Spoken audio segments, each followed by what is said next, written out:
What's good, YouTube? XM Studios DeadPool version B. Super stoked on this piece. Just got it in today. It's been a while since I posted a video. I'm kind of like in a battle with Prime 1 like everybody else right now, and the shipping errors and like what's taking so long to get a couple statues. But I got this one from SpecFiction. Thank you so much, Todd. Let's get into it.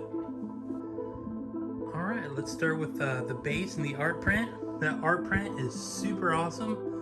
I don't know how that, I don't know, you know, everybody is entitled to their own opinion, but I mean, I just think this piece is awesome. Didn't get as much hype as I would have thought. The base is super cool. I got number 102, so not too bad. All right, so we got the carousel in the first part. Yeah, I mean, other videos and stuff like that, you can see it wobble, but it's not as like unsturdy or unsafe as you might think.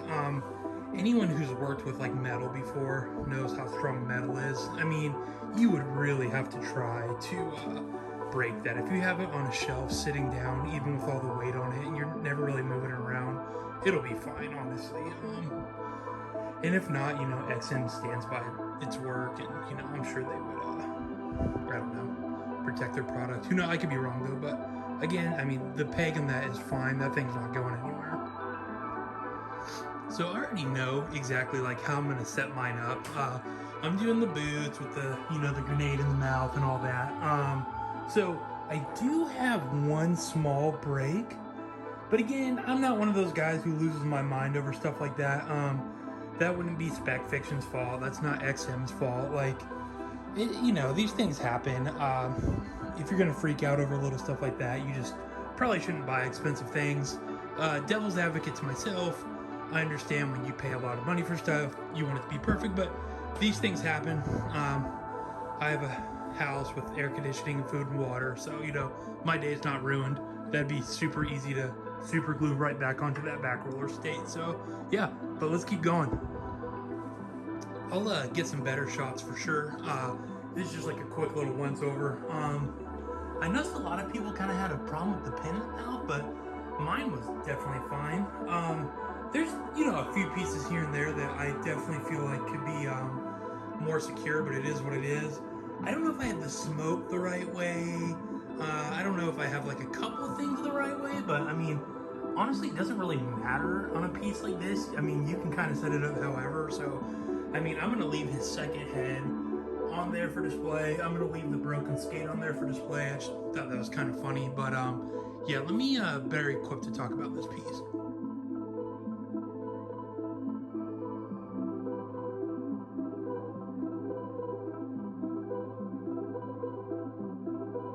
So this isn't gonna be like too long or crazy of like an in-depth video. You know, guys like Jim and some other guys have already done super in-depth, great videos on this piece. So this is more of just like, I've always wanted this piece. Maybe kind of reinvigorate some interest in this piece for other people. Again, I got this from Todd at SpecFiction. Shout out Todd.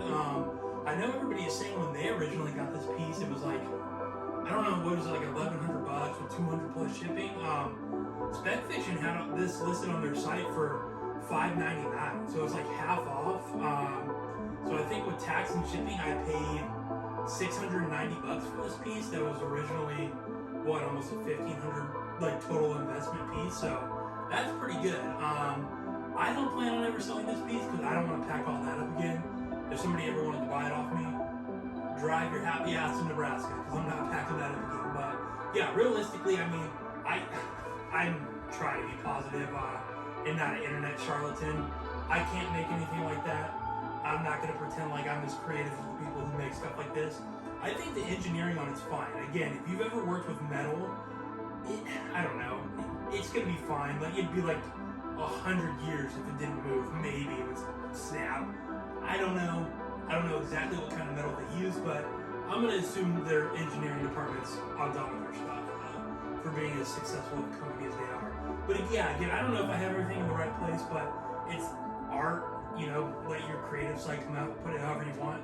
And kind of like a little cheat with the head that I put on that, the magnet from that head still attaches to the magnet from that wooden piece, so it didn't move and it's not going anywhere. So yeah, let me get get some B-roll or whatever, and yeah, thanks for watching. So again, like always, how I always like to kind of end my videos, be smart with your money.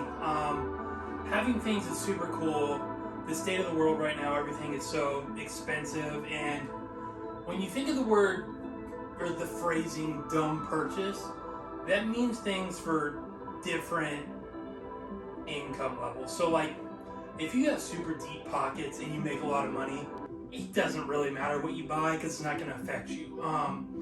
If you're someone who, you know, does pretty good, you're a hard worker, but you know, you're just not in a certain range of income that other people are in, it doesn't mean you're not on the same level as that person. Some people just make a different amount of money. Point being, in certain brackets, you just, spending money, having things is cool. It feels good. It's the fruits of your labor.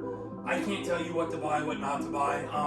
But I feel like a lot of people who collect high-end things do a bit of a disservice when they still don't give just some basic financial advice. Because I remember growing up when I didn't have money, and you know, as a kid I wanted all these things, and you'd work and you'd save up, and then you'd get that one thing you want, but then you just depleted all your liquid assets, getting you back to net zero. So you don't really want to live like that. Again, if you can afford these things, go for it. It's awesome. But please, again, just always be careful with your money. Always have enough in the bank for tires, medical emergencies. You always want to be a couple months ahead in bills if you can. You know, and again, I'm 32. I didn't have the income I have now and different avenues of funding things, you know, when I was 18 and 20. That was a building period, and saving and learning. So, you know, just be smart as always. Things are just things. Obviously, I like things, so I don't want to be the pot calling the kettle black. But, you know, collecting stuff like this is like another man's going out and playing golf and getting $1,200 clubs and, you know, spending money every time you go to play 18 holes, all that. This is my golf. You know, I've done a lot of stuff. I've traveled. I've done it all. I've lived in Japan. You know, I've got to see and experience a lot of things. And I can tell you, experiences are worth just as much as things. I don't like when people call these an investment. You can call anything an investment, but there's no guaranteed ROI. If you're legitimately looking for things to invest in to be an investor, I mean, dude, just your Roth IRA is better than anything else. There's so many better avenues of like saving, because this is such a niche subject matter, and if 200 people have the same statue and one guy wants it and the other guy's is brand new or in a little better condition or gives a better price, then you're out of the resale for that too. You know what I mean? You get it. I know a lot of people do make money reselling stuff like this, but you got to remember, people who have big investments into stuff like this probably have deeper pockets than most to even begin the hobby in the first place, so it doesn't really affect them taking a loss. So yeah, just, you know, per usual, be smart with your money, enjoy your life, enjoy the fruits of your labor. Yeah, thank you.